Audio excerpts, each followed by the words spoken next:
নিজেকে ভালোবাসা মানে এই নয় যে নিজেকে অতিরিক্ত আদর আশকারা দিয়ে বিগড়িয়ে ফেলতে হবে। আপনি কি আপনার নিজের সন্তানকে এভাবে স্পয়েল করতে চান? একটি আদরে বেপরোয়া শিশু বড় হয়ে ভাবে সবকিছুই তার পাওনা। সে ধীরে ধীরে অভদ্র, রূঢ় ও অহংকারী হয়ে ওঠে। মানুষ তার কাছ থেকে দূরে সরে যেতে চায়। ঠিক তেমনি আপনি যদি নিজেকে কোনো নিয়ম শৃঙ্খলার মধ্যে না রাখেন, নিজের নফসকে শুধু ছাড় দেন, তাহলে আপনি নিজেকে ভালোবাসছেন না, বরং ধীরে ধীরে ধ্বংস করছেন। আপনার আত্মার জন্য শাসন দরকার, শৃঙ্খলা দরকার। নিজেকে গড়ে তোলার মাধ্যমেই আপনার প্রকৃত উন্নতি হয়।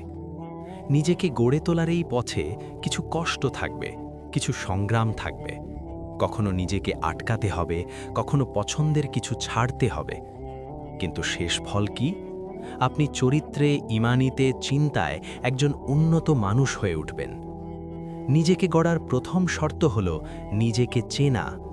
আপনার শক্তি কোথায়, দুর্বলতা কোথায়, তা আপনাকে মানতে হবে।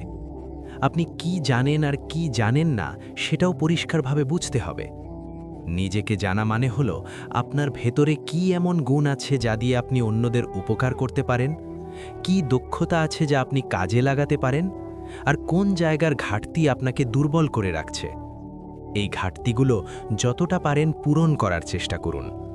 যখন আপনি নিজের বাস্তবতা চিনে ফেলবেন, তখন মানুষের সামনে নিজেকে বড় করে দেখানোর নেশা কমে যাবে।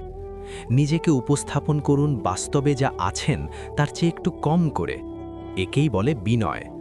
রাসূলুল্লাহ সাল্লাল্লাহু আলাইহি ওয়াসাল্লাম বলেছেন যে আল্লাহর জন্য বিনয়ী হয়, আল্লাহ তাকে উঁচু মর্যাদা দেন। আপনি যা নন তা হওয়ার ভান করবেন না। আপনি যখন বাস্তবতার চেয়ে নিজেকে বড় দেখাতে চান, তখন অন্তরে অহংকার, ভণ্ডামি আর ফাঁপা ভাব চলে আসে। পরে যখন বাস্তবতা প্রকাশ পায়, তখন আপনি নিজেই হীনমন্যতায় ভুগতে শুরু করবেন। রাসূল সাল্লাল্লাহু আলাইহি ওয়াসাল্লাম আরও বলেছেন যে আল্লাহর কাছে দোয়া করো যেন তিনি তোমাকে তোমার নিজের চোখে ছোট না করেন। সাহাবীরা জিজ্ঞেস করলেন, কিভাবে মানুষ নিজেকে নিজের চোখে ছোট করে ফেলে? তিনি বললেন, যখন সে জেনেও এমন কাজের বোঝা কাঁধে নেয় যা সে করতে সক্ষম নয়। তাই নিজের সক্ষমতা জানুন। যেটা আপনার ক্ষমতার বাইরে, সেটা জেদ করে মাথায় নিবেন না। নিজের ক্ষমতার ভেতরে থেকে কাজ করুন এবং সর্বদা বিনয়ী থাকুন। আপনারা নিশ্চয়ই প্লেনে ভ্রমণ করেছেন। সেখানে উড্ডয়নের আগে ঘোষণা দেওয়া হয়, জরুরি অবস্থায় অক্সিজেন মাস্ক নেমে এলে আগে নিজে ব্যবহার করুন, তারপর অন্যকে সাহায্য করুন। এমনকি আপনার শিশু পাশে কষ্ট পাচ্ছে, তবুও নিয়ম হলো আগে নিজের মাস্ক পরা। কেন? কারণ আপনি যদি নিজেই শ্বাস নিতে না পারেন, আপনি সন্তানকেও বাঁচাতে পারবেন না। আপনি বেঁচে থাকলে তাকে সাহায্য করতে পারবেন। তাই ইসলামে নিজেকে শক্তিশালী করা, নিজের ঈমান, চরিত্র, মানসিকতা গড়ে তোলা, এটা প্রথম কাজ। তারপর অন্যকে সাহায্য করা, দাওয়া দেওয়া, দায়িত্ব নেওয়া। দ্বিতীয় বিষয় হলো আত্মমর্যাদা। আত্মমর্যাদা মানে নিজের সম্পর্কে আপনার নিজের দৃষ্টিভঙ্গি। আপনি নিজেকে কোথায় দাঁড় করিয়ে রেখেছেন, নিজের মূল্য নিজে কতটা বোঝেন, সেটাই আপনার সেলফ এস্টিম। প্রথম সত্যটা মনে রাখুন, আল্লাহ আপনাকে ইচ্ছা করে, উদ্দেশ্য নিয়ে এই দুনিয়ায় পাঠিয়েছেন। তিনি আপনাকে অপমানিত করে নয়, সম্মানিত করেই সৃষ্টি করেছেন। আল্লাহ বলেন, আমি আদম সন্তানকে সম্মানিত করেছি। আপনি জন্মগতভাবেই সম্মানিত। আপনি গুরুত্বহীন নন। কিন্তু আজকের পৃথিবীতে মানুষ কার মূল্য কি দিয়ে মাপে? কি গাড়ি আছে, কত টাকা আছে, চাকরির পদ কি, সোশ্যাল মিডিয়ায় কত লাইক ভিউ আছে, বাহ্যিক চেহারা কেমন, এসব। একজন মুসলিমের দর্শন আলাদা। আপনি যখন বাইরের চাকচিক্য দেখে কাউকে খুব উঁচু আসনে বসিয়ে ফেলেন, তখন অজান্তেই নিজেকে ছোট করে ফেলেন। আবার যখন নিজেকে খুব বড় মনে করেন, অন্যদের তুচ্ছ করেন, তখন সেটা অহংকার হয়ে যায়। দুটোই আপনার আত্মার জন্য বিষের মতো ক্ষতিকর। সমাধান কি? সবাইকে তাদের সঠিক স্থানে রাখা। আমরা সবাই মানুষ। আপনার বস মানুষ, আপনার ধনী বন্ধু মানুষ, আপনার বাবা মা মানুষ, আপনিও মানুষ। আমরা সবাই এক ইমতিহানের হলে আছি। কারো হাতে একটি ধরনের নেয়ামত আছে, আপনার কাছে হয়তো অন্য ধরনের নেয়ামত আছে। কারো টাকা আছে, আপনার হয়তো ভালো পরিবার সম্পর্ক আছে, কারো দুনিয়াবি সাফল্য আছে, আপনার হয়তো ভালো স্বাস্থ্য আছে, ইবাদতে তৃপ্তি আছে। তাই অন্যের চাকচিক্য দেখে নিজেকে হীনমন্যতায় ফেলবেন না, আবার কাউকে ছোট করে নিজেকে বড়ও ভাববেন না। আল্লাহ আমাদেরকে মধ্যপন্থী, ভারসাম্যপূর্ণ উম্মত বানিয়েছেন। তিনি অতিরঞ্জন পছন্দ করেন না, ভারসাম্যই তার প্রিয়। আত্মবিশ্বাস গড়ার দুইটি জিনিস জরুরি: সত্যি সত্যি আপনার সেই কাজটি করার সামর্থ্য থাকা, অন্তরে অনুভব করা যে আমি আল্লাহর সাহায্যে এটা করতে পারব। এই দুইটা একসাথে থাকলে সেটাই স্বাস্থ্যকর আত্মবিশ্বাস। দ্বিতীয় অবস্থা হল পরিপক্কতা, ম্যাচুরিটি। পরিপক্কতা মানে আপনি বুঝতে পেরেছেন যে এই কাজটি আপনার সামর্থ্যের বাইরে এবং সেজন্য আপনি পিছিয়ে আসছেন।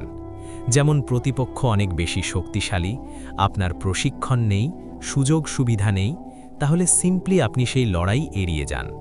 এটা কাপুরুষতা নয়, বরং বুদ্ধিমত্তা ও নম্রতা।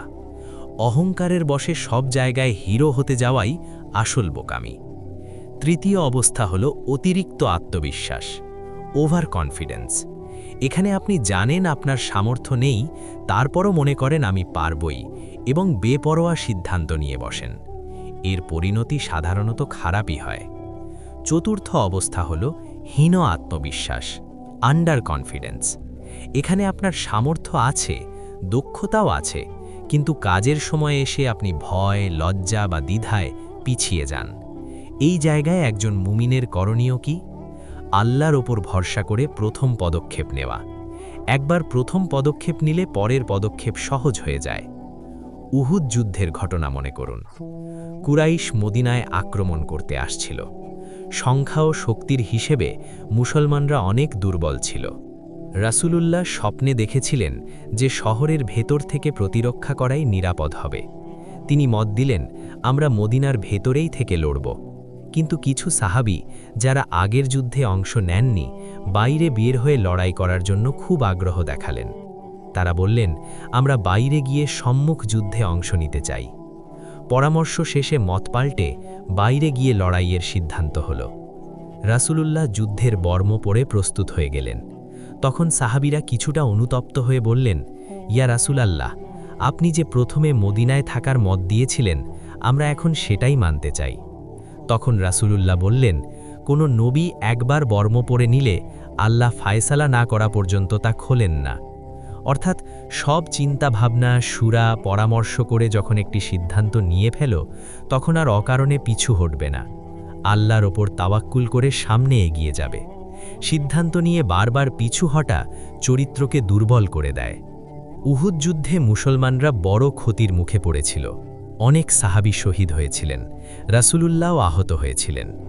বাহ্যিক দৃষ্টিতে মনে হচ্ছিল যে এটা সম্পূর্ণ ব্যর্থতা, কিন্তু আল্লাহ কোরআনে শিখিয়েছেন, যা তোমরা ক্ষতি বা অমঙ্গল বলে মনে করো, তার ভেতরেও তোমাদের জন্য অনেক ভালো থাকতে পারে। আল্লাহ জানেন, তোমরা জানো না। মুমিনের কাজ কি? ব্যর্থতাকে শেষ বলে ধরে বসে থাকা নয়, বরং ব্যর্থতাকে শেখার সোপানে পরিণত করা। একটি শিশুকে দেখুন, হাঁটা শিখতে গিয়ে কতবার পড়ে যায়। 100 বার পড়লে সে আসলে 100 ভাবে শিখছে কিভাবে না পড়তে হয়। অর্থাৎ বারবার পড়া মানেই বারবার শেখা। তাই ব্যর্থতা আসলেও একেবারে ভেঙে পড়বেন না। দুঃখ হবে, কষ্ট হবে, কিন্তু মানসিকতা হবে ইতিবাচক। এটা দিয়ে আল্লাহ আমাকে কি শেখাতে চেয়েছেন, এই ভাবনা রাখুন। আসল সফল মুমিন সেই যে ব্যর্থতা থেকে শিক্ষা নিয়ে আবার দাঁড়ায়, আবার চেষ্টা করে, আবার তওবা করে, আবার প্ল্যান করে। নিজের আত্মমর্যাদা অটুট রাখুন, জীবনকে ভারসাম্যপূর্ণ রাখুন। আর যা কিছু ঘটে তার ভিতর আল্লাহর হিকমত ও কল্যাণ আছে, এই বিশ্বাস হৃদয়ে গেঁথে নিন। এই মানসিকতাই আপনাকে ইনশাআল্লাহ একজন শক্তিশালী, শান্ত ও সফল মানুষ হিসেবে গড়ে তুলবে।